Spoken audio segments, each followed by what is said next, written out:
नमस्कार मित्रांनो, आपल्या चॅनलमध्ये तुमचं मनापासून स्वागत आहे.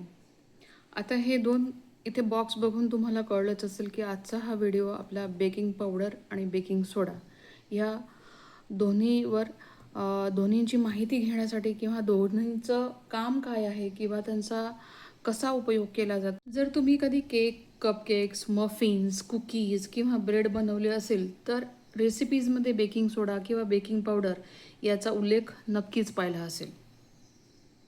दोन्ही पांढऱ्या पावडरसारखे दिसतात म्हणून अनेकांना वाटते की हे एकच आहे, पण प्रत्यक्षात असं नाही आहे. दोघांचंही काम करण्याची पद्धत ही वेगळी आहे. दोघांची दोघांचं जे गुणधर्म आहेत हे वेगवेगळे आहे. दोघांचा उपयोगसुद्धा हा वेगवेगळा आहे. चुकीचा घटक वापरल्यास केकची चव किंवा रंग किंवा त्याचं टेक्स्चर किंवा केक फुलण्यावरही त्याचा परिणाम होऊ शकतो. आजच्या व्हिडिओमध्ये आपण जाणून घेणार आहोत की बेकिंग सोडा म्हणजे काय, बेकिंग पावडर म्हणजे काय, तसंच ते काम कसे करतात, ते कोणकोणत्या रेसिपीमध्ये वापरावेत, एकाऐवजी दुसरा वापरला तर चालेल का, आणि बेकिंग करताना सामान्यतः काय चुका होऊ शकतात ते आपण बघणार आहोत. तर चला सुरू करूया.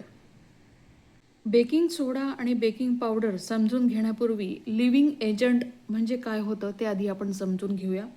लिव्हिंग एजंट म्हणजे काय, तर लिव्हिंग एजंट हे एक घटक आहे जो बेकिंगच्या दरम्यान कार्बन डायऑक्साईड तयार करून केक, मफिन्स, कुकीज आणि ब्रेड मऊ, हलके आणि स्पॉन्जी बनवतो.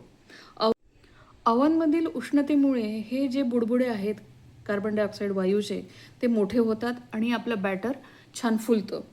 तसंच विचार करा, समजा जर हे लिव्हिंग एजंट नसेल तर काय होणार आहे, आपला केक असा दाट होईल, जाड होईल किंवा फुलणार नाही. आता आपण पहिले बघूया बेकिंग सोडा. बेकिंग सोडा म्हणजे काय, तर बेकिंग सोडा याला आपण म्हणू शकतो सोडियम बायकार्बोनेट.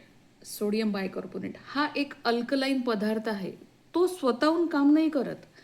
त्याला प्रतिक्रिया देण्यासाठी आम्लयुक्त पदार्थांची गरज असते. उदाहरणार्थ आपण बेकिंग सोड्यासोबत लिंबाचा रस, व्हिनेगर, दही, ताक किंवा नैसर्गिक कोको पावडर अशा पदार्थांशी जेव्हा बेकिंग सोड्याची प्रतिक्रिया होते तेव्हा त्याच्यामध्ये कार्बन डायऑक्साईड वायू तयार होतो आणि आपला केक फुलतो. आता बेकिंग पावडर. आता बेकिंग पावडर हा पूर्ण फुगवणारा घटक आहे. आता फुगवणारा घटक म्हणजे काय, त्याच्यामध्ये काय काय असतं, तर बेकिंग सोडा असतो, ॲसिड सॉल्ट्स असतात, आम्लयुक्त क्षार आणि कॉर्नस्टार्च.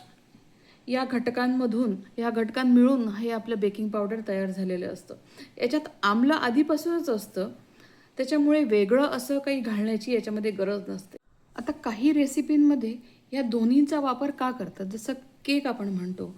समजा एखादं आपण उदाहरण घेऊन बघायचं झालं जर म्हटलं तर जसं चॉकलेट केक समजा, तर त्याच्यामध्ये दही आणि न्यूट्रल कोको पावडर हे दोन्ही आहेत. इथे ॲसिडचं प्रमाण जास्त असते, त्याच्यामुळे बेकिंग सोडा त्या ॲसिडला न्यूट्रल करतो आणि CO2 तयार करतो. पण फक्त तेवढ्यावरच केकचा राईज पुरेसा होत नाही, म्हणून अतिरिक्त राईज मिळावा म्हणून बेकिंग पावडर देखील त्याच्यामध्ये घातली जाते. यामुळे केक हलका, मऊ आणि उंच फुलतो. जास्त प्रमाणात हे बेकिंग सोडा आणि बेकिंग पावडर जर वापरलं तर काय होतं, बेकिंग सोडा जर कुठल्या पदार्थामध्ये जास्त झाला तर त्या पदार्थाची चव जी आहे ती कडू किंवा साबणासारखी अशी होऊ शकते, किंवा त्याचा जो रंग आहे तो हिरवट किंवा पिवळसर येऊ शकतो. त्याला मोठे मोठे असे स्पोर्स किंवा छिद्र असे त्या पदार्थाला येतात. एकतर केक हा वर फुगून येतो पण नंतर तो लागलीच खाली पण बसून जातो. तर हे बेकिंग सोडा जर जास्त वापरलं तर एक होऊ शकतं. आणि आता बेकिंग पावडर जर जास्त झालं तर काय होणार आहे, तर त्या पदार्थाला एखाद्याची मेटॅलिक म्हणजे एखादी धातूसारखी चव येते. तो पदार्थ असा कोरडा होतो, त्याला वरून क्रॅक पडतात आणि तो राईज होईलच हे काही सांगता येत नाही. त्याच्यामुळे आपल्याला बेकिंग सोडा आणि बेकिंग पावडर ह्या दोन्ही गोष्टी ज्या आहेत त्या आपल्याला बेतानेच वापरायच्या आहे. आता जर ह्या दोन्ही गोष्टी एखाद्या पदार्थामध्ये जर कमी झाल्या तर काय होणार आहे? फॉर एक्झाम्पल केकमध्ये ह्या दोन्ही गोष्टींचा वापर होतो हे आपल्याला माहीतच आहे. तर समजा ही गोष्ट, ह्या बेकिंग पावडर आणि बेकिंग सोडा जर कमी झाला तर काय होणार आहे? केक आपला कमी फुलेल. एक तर तो दाट किंवा जाड राहील, त्याला स्पॉन्जी टेक्स्चर मिळणार नाही. त्याच्यामुळे सगळ्यात महत्त्वाचं म्हणजे जे आहे की रेसिपीला ज्या प्रमाणामध्ये बेकिंग पावडर आणि बेकिंग सोडा सांगितलेला गेलेला आहे तो तेवढ्याच प्रमाणात तो वापरला गेला पाहिजे. आता बेकिंग पावडर आणि बेकिंग सोडा हे ताजे आहेत की नाही हे कसे तपासावे? एखाद्या वेळेस आपण बाजारातनं बेकिंग पावडर आणि बेकिंग सोडा विकत आणतो, पण त्या बॉक्सवरची कधी कधी एक्सपायरी डेट निघून गेलेली असते, त्याच्यामुळे आपल्याला कळत नाही की ते यूजमध्ये घ्यावे की नाही घ्यावे. जसं ह्याच्यावर इथे या ठिकाणी इथे एक्सपायरी डेट वगैरे दिलेली आहे, त्याच्यामुळे आपल्याला कळेल लगेचच की हे वापरण्याजोगे आहेत की नाही.